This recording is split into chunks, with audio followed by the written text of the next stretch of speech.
Bonjour à tous, merci beaucoup pour cette invitation et pour ce financement qui pour l'instant n'a pas été encore complètement utilisé, mais dont j'espère que vous allez percevoir la pertinence. Quelques liens d'intérêt. Alors, pour rappel, moi je m'intéresse beaucoup aux fibroses pulmonaires familiales et on sait qu'au cours des fibroses pulmonaires familiales, environ 25% des patients vont être porteurs d'un variant d'un gène dit lié au télomère.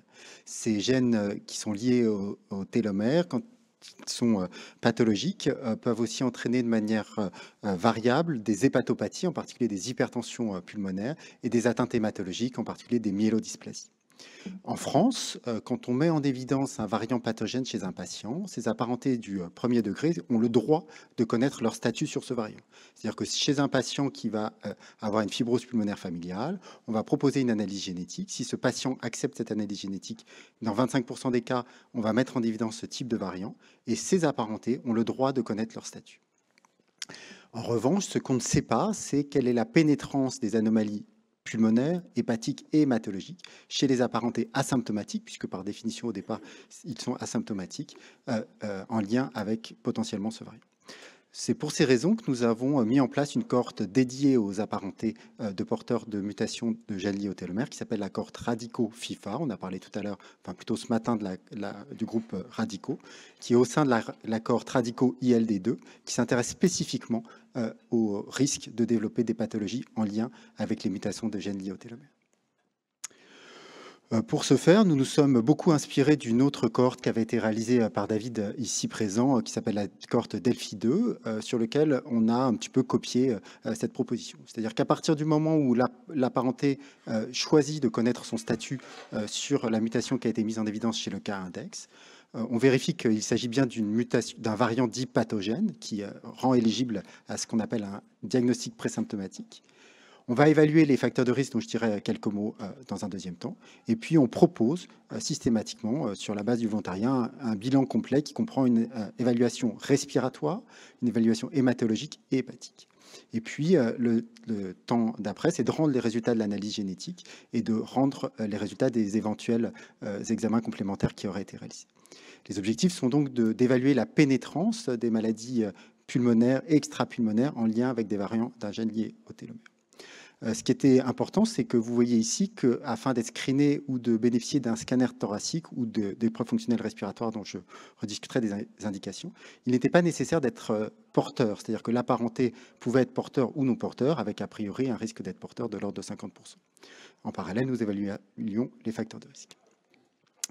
Au 11 juillet 2024, il y a un peu plus de 2 mois, et je remercie beaucoup l'équipe de Radico dont j'ai vu Lucas ici présente, 153 apparentés avaient déjà été inclus dans la cohorte. On a encore un tout petit peu augmenté ce chiffre-là.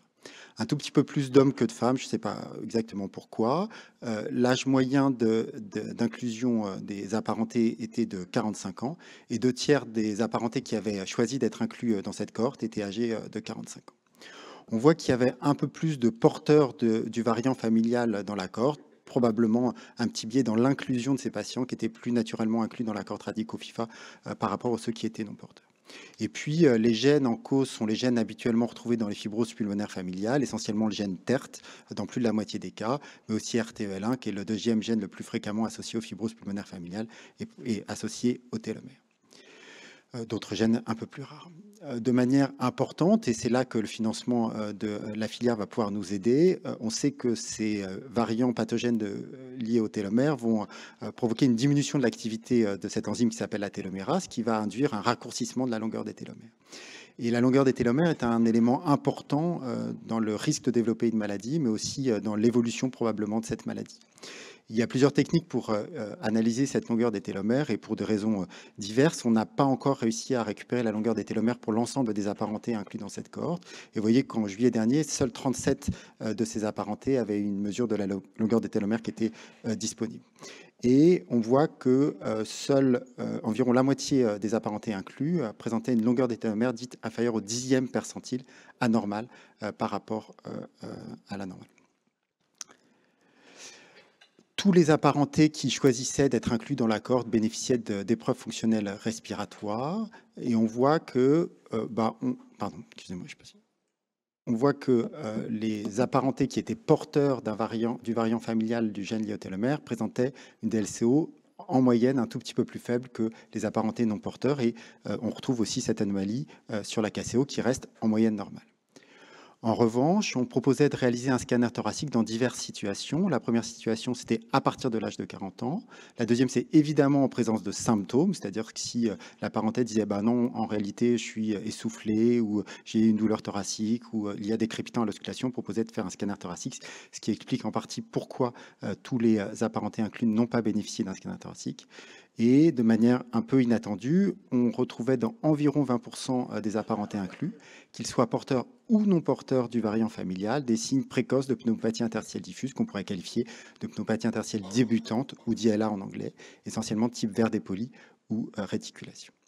En revanche, les anomalies biologiques telles qu'on peut les voir par exemple dans les mutations du gène TER, qui étaient très rares, avec seuls 3 patients présentant une thrombocytopénie et 3 patients présentant une augmentation des enzymes hépatiques, donc on n'est pas sûr qu'elle ait un lien direct avec le variant familial. Nous sommes intéressés aussi avec l'équipe d'Avicenne, d'Hilario et Lucille aux expositions et probablement le seul élément sur lequel on puisse éventuellement avoir un impact, c'est d'essayer de diminuer les expositions à risque. On sait qu'il y a probablement une interaction entre la génétique et l'environnement. On en a parlé un tout petit peu ce matin dans l'hypertension pulmonaire. C'est certainement vrai dans la fibrose pulmonaire, y compris dans les formes génétiques de fibrose pulmonaire. Et donc, ce qu'on a cherché à évaluer, au moins dans les 60 premiers apparentés inclus, c'est de savoir si le fait de participer à ce dépistage pouvait modifier leurs expositions. Et on s'est rendu compte que de manière a priori inattendue, là encore, près de 2/3 des apparentés inclus présentaient des expositions à risque parfois évidentes comme un tabagisme. On s'est aussi rendu compte que au cours du processus et avec le résultat de l'analyse génétique, indépendamment du résultat que les apparentés soient porteurs ou pas, les apparentés déclaraient un sevrage tabagique dans ce processus. Peut-être que ça les aidait à arrêter de fumer. En revanche, il n'y avait pas encore eu de déménagement ou de changement professionnel, malgré parfois des habitats à risque d'exposition aux particules fines. En conclusion, et dans cette cohorte, on voit qu'à un âge moyen de 45 ans, 20% des apparentés porteurs d'un variant d'un gène lié au télomère présentent des signes précoces de pneumopathie interstitielle diffuse qu'on pourrait qualifier d'ILA en anglais, indépendamment du fait qu'ils soient ou non porteurs du variant familial. En revanche, la présence de signes hématologiques ou hépatiques évocateurs de syndrome des télomères courts était rare dans cette cohorte et pas forcément en lien avec la présence du variant. Il nous manque de manière extrêmement importante d'autres biomarqueurs, en particulier d'autres analyses génétiques, notamment sur MUC5B, sur la longueur des télomères, dont j'ai dit quelques mots qui nous permettront de savoir quel impact pourrait avoir cette longueur des télomères sur le risque d'avoir une pneumopathie interstitielle diffuse ou pas, et sur les expositions environnementales, qui fait l'objet là aussi d'un amendement pour pouvoir regrouper toutes ces informations, de manière à mieux définir les facteurs de risque de pneumopathie interstitielle diffuse chez les apparentés de fibrose pulmonaire familiale. Et puis évidemment, on va avoir besoin de données prospectives et longitudinales, et j'espère que cette cohorte pourra durer plus que 5 ans, parce que d'ici 5 ans, je ne suis pas sûr qu'on ait beaucoup d'informations et qu'il sera nécessaire d'avoir des informations qui dureront plus longtemps pour mieux définir les risques de développement d'une réelle fibrose chez ces apparentés. Je voudrais, en dernière diapositive, remercier beaucoup de personnes. D'abord la filière, puisque c'est l'occasion aujourd'hui qui a pour partie financé certaines analyses génétiques et de longueur des télomères, la Fondation du Souffle, le laboratoire, la région Île-de-France, notamment avec Marc Imbert qui va participer aussi à ce travail. Et puis, au nom de tous les auteurs, de Cécile Guérin qui a beaucoup participé aussi à ce travail, je voudrais vraiment remercier les patients et leurs familles qui sont partie prenante dans cette question et dans les réflexions qu'on a aujourd'hui. Je vous remercie de votre attention.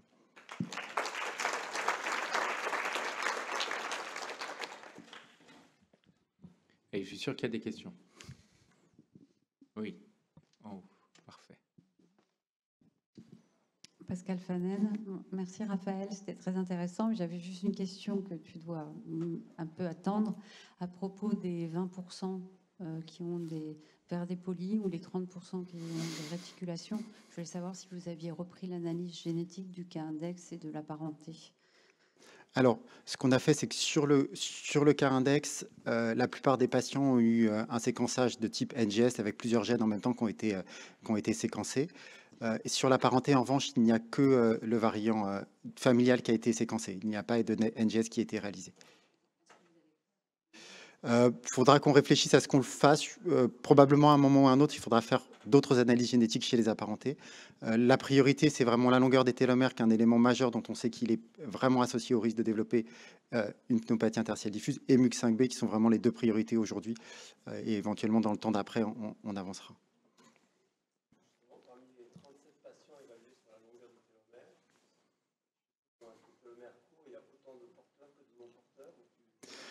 Ça, on n'a pas encore comparé ça. On essayait vraiment de récupérer un maximum d'informations. Et encore une fois, je remercie l'équipe de Radico que je pressurise un petit peu d'accepter de donner des données qui ne sont pas toujours complètement évaluées ou contrôlées. Donc, voilà, c'est un peu de données préliminaires par rapport à ce qu'on peut espérer avoir dans les quelques mois qui viennent. Jacques? Interaction environnement, tabac et ILA, c'est-à-dire est-ce que le poids de cet environnement-là fait que, y compris chez les apparentés non porteurs, on ait plus d'anomalies parenchymateuses, hein, un peu comme dans l'alpha-trypsine et par exemple l'alcool, quoi. Oui, c'est probable qu'en effet, dans les corps de fibrose pulmonaire familiale et d'apparentés de fibrose pulmonaire familiale, indépendamment du fait qu'il puisse y avoir une analyse génétique qui soit réalisée chez les apparentés, on retrouve une prévalence de pneumopathie interstitielle débutante ou d'ILA à peu près de cet ordre-là, de l'ordre de 20%. Et dont les facteurs de risque sont exactement ce que tu décris, c'est-à-dire le tabac, l'âge dont j'ai peu parlé aussi aujourd'hui, qui est probablement un élément aussi dans le risque de développer une fibrose pulmonaire ou une pneumopathie interstitielle diffuse, et puis les expositions environnementales, en essayant d'avoir, grâce à Lucille, des informations plus précises sur les expositions environnementales, en espérant qu'on puisse, dans un délai décent, regrouper les informations. Est-ce qu'il y a d'autres questions? Oui, Vincent. Le FlowFish, de référence, est-ce qu'il existe d'autres méthodes pour ce type d'analyse? Ça peut être suffisant. Est-ce qu'il peut être suffisant d'utiliser la PCR, par exemple, pour mesurer la longueur des télomères? Est-ce que ça nous donne une information suffisante pour ce type d'étude? Alors, oui. Donc, c'est ce que nous sommes en train de réaliser actuellement, c'est-à-dire qu'on va essayer d'augmenter le nombre de patients pour lesquels nous aurons une mesure de la longueur des télomères en FlowFish. D'ores et déjà, nous avons un peu plus de 60 patients pour lesquels cette analyse est disponible. Et on va essayer de compléter avec une autre technique qui s'appelle le Luminex, qui est actuellement en cours de développement dans le laboratoire. Et on va voir si les données en Luminex sont relativement similaires à celles du FlowFish, ce qui nous permettrait, grâce à ces deux groupes, de pouvoir les comparer. Et éventuellement, si on n'y arrive pas, on regardera éventuellement avec une troisième technique qui pourrait être la PCR.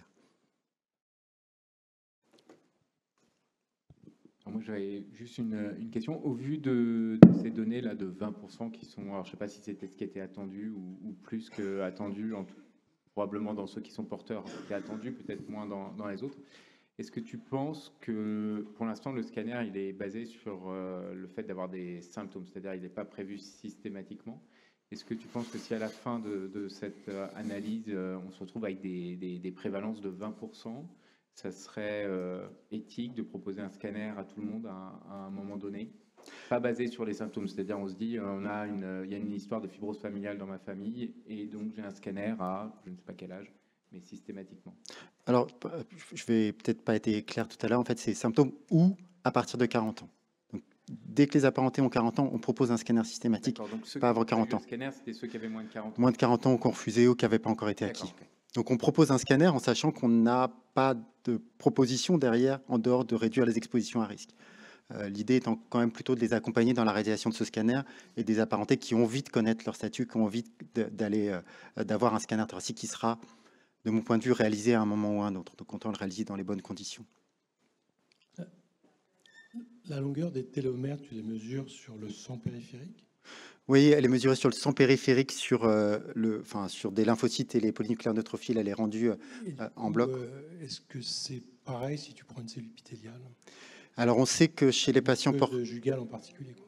C'est probable. Il y a aussi une diminution de la longueur des télomères. Ce que j'ai pas dit, c'est que il y a non seulement une transmission du variant familial, en particulier du variant paternel ou maternel, et qu'il y a aussi une transmission de la longueur des télomères. C'est-à-dire que si le père, par exemple, puisqu'on parlait du fait que dans plus de 70% des cas, la fibrose pulmonaire est chez un homme, donc si le père est porteur d'une fibrose pulmonaire, il y a un risque sur 2 de transmettre le variant dont il est porteur, mais en revanche, il va transmettre aussi ses télomères courts, et c'est la question qui avait été posée tout à l'heure par Jean-Marc en disant, en transmettant ses télomères courts, il va aussi transmettre un risque de développer la maladie, voire un risque de développer la maladie plus tôt en fonction de la longueur des télomères et des variants qui sont transmis. Le fait d'avoir une cellule qui se multiplie ou pas va quand même un tout petit peu changer les choses quand même. Et c'est probablement aussi le cas dans les cellules épithéliales. C'est le cas dans les cellules épithéliales des patients mutés, avec des travaux qui ont été réalisés aux Pays-Bas et qui montrent qu'en effet, dans les cellules épithéliales, mais alors pour l'instant, à moins que j'ai un budget beaucoup plus important, ce que j'adorerais.